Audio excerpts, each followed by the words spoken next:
Oke, kembali lagi sama saya, Bayu Wibawa. Kita lanjutkan materi yang tadi. Nah, tadi kita sampai dengan entitas tabel ya. Di sini saya coba mengulangi sedikit lagi. Entitas dapat berupa tabel ya. Tabel itu bisa orang, tempat, kejadian ataupun konsep informasi yang direkam. Nah, contoh di sini contoh tabel misalkan dalam sebuah bidang kesehatan, ini contoh kecilnya, tapi kalau kita bedah lagi di bidang kesehatan itu cukup banyak dan tidak cukup 3 tabel. Nah, di sini ada tabel pasien, kemudian tabel dokter, kemudian tabel kamar. Nah, inilah yang dikatakan dengan tabel. Nanti teman-teman juga bisa lengkapi sendiri ya. Nah, bagaimana cara melengkapinya? Yaitu ya kalau misalkan kita dapat project, itu kita sesuaikan dengan kebutuhan dari konsumen. Jadi pada saat kita membuat tabel ini bukan berdasarkan pemikiran kita atau maunya kita, tetapi kita harus melakukan survei terlebih dahulu ke lapangan seperti apa yang mereka butuhkan. Jadi tabel yang kita buat ataupun database yang kita rancang nantinya adalah sesuai dengan kebutuhan yang diminta oleh konsumen ya. Oke.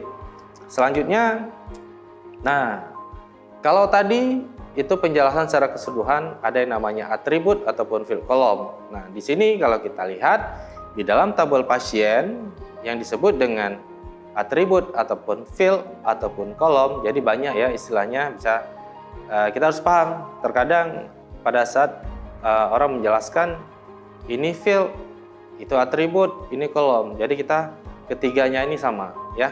Nah, setiap entitas di sini katakan mempunyai atribut atau sebutan untuk mewakili suatu entitas.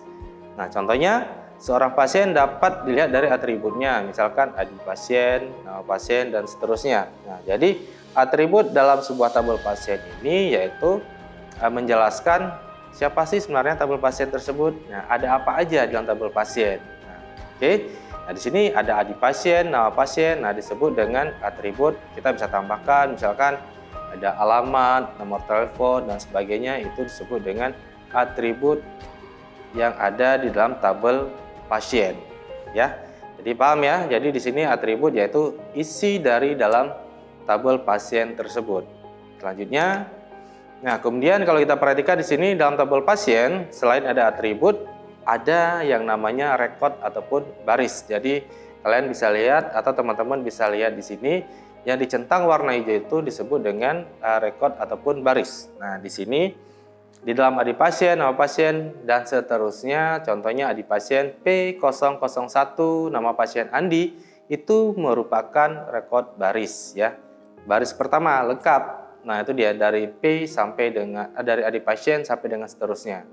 Nah, kemudian di sini dikatakan rekod adalah kumpulan isi ataupun elemen data. Elemen data dan kurang atribut, yaitu elemen data yang ada dalam atribut. Jadi setiap atribut itu menyimpan elemen-elemen data. ID pasien menyimpan data pasien yaitu berupa ID, khusus ID. Nama pasien yaitu menyimpan seluruh nama pasien dan seterusnya. Nah, di sini kumpulan isi elemen data yang saling berhubungan menginformasikan tentang suatu entiti secara lengkap. Contoh kumpulan atribut ID pasien, nama pasien, dan seterusnya ya. Yang saling berhubungan maksudnya gini, antara ID pasien dengan nama pasien itu ada hubungannya. Jangan nanti contoh ID pasien kemudian di situ ada nama sekolah. Nah, itu salah ya. Jadi ID pasien, nama pasien itu harus sesuai dengan tabel pasien ya. Artinya konten yang kita isi ataupun atribut yang kita isi di dalam ID pasien itu harus sesuai. Selanjutnya adalah nilai data atau value. Nah, nilai data atau value di sini ya ataupun seperti yang saya katakan tadi sebelumnya di awal, kita jangan terkoceh dengan sebutan nilai ya. Nilai itu saya ulangi lagi tidak hanya berupa angka. Nah, kita masih mindset kita mungkin awal sekali kalau kita bicara dengan nilainya berapa? 80, 90. Tidak hanya itu. Nilai itu saya ulangi lagi bisa berupa numerik, bisa berupa teks, bisa berupa audio, bisa berupa video ya, sesuai dengan kebutuhan dari database. Jadi database itu saya ulangi lagi dibuat berdasarkan kebutuhan hasil dari kita survei di lapangan ya.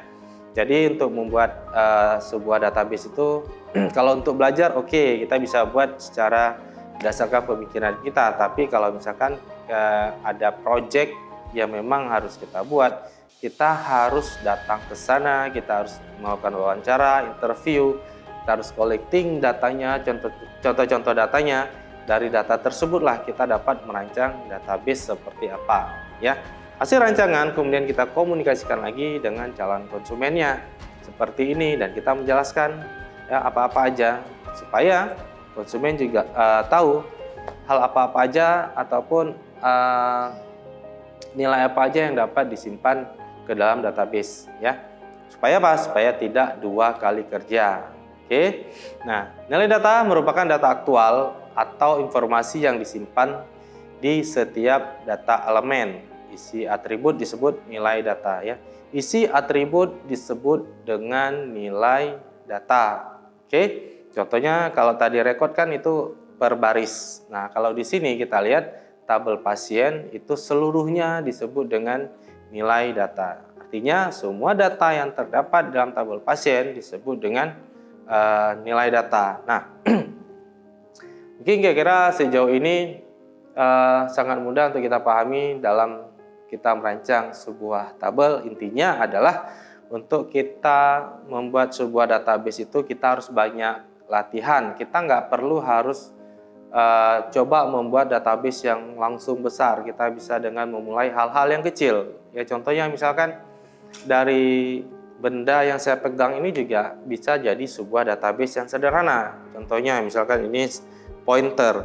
Dalam pointer ini terdapat nama, ya, terdapat nama, kemudian ada mereknya.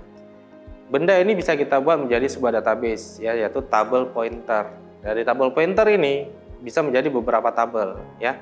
Contohnya tabel merek, ya, kode merek, nama merek, asal, kemudian di sini ada jenis pointer, tabel jenis, ID jenis, jenis pointer.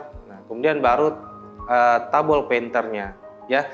ID pointer, nama pointer, kode merek, jenis pointer. Jadi dari benda ini aja kita menghasilkan 3 buah tabel. Jadi sangat simpel untuk kita belajar database. Nah, jadi ingat, untuk belajar database tidak harus memulai dengan hal yang besar, ya. Jadi kita mulai hal-hal yang kecil.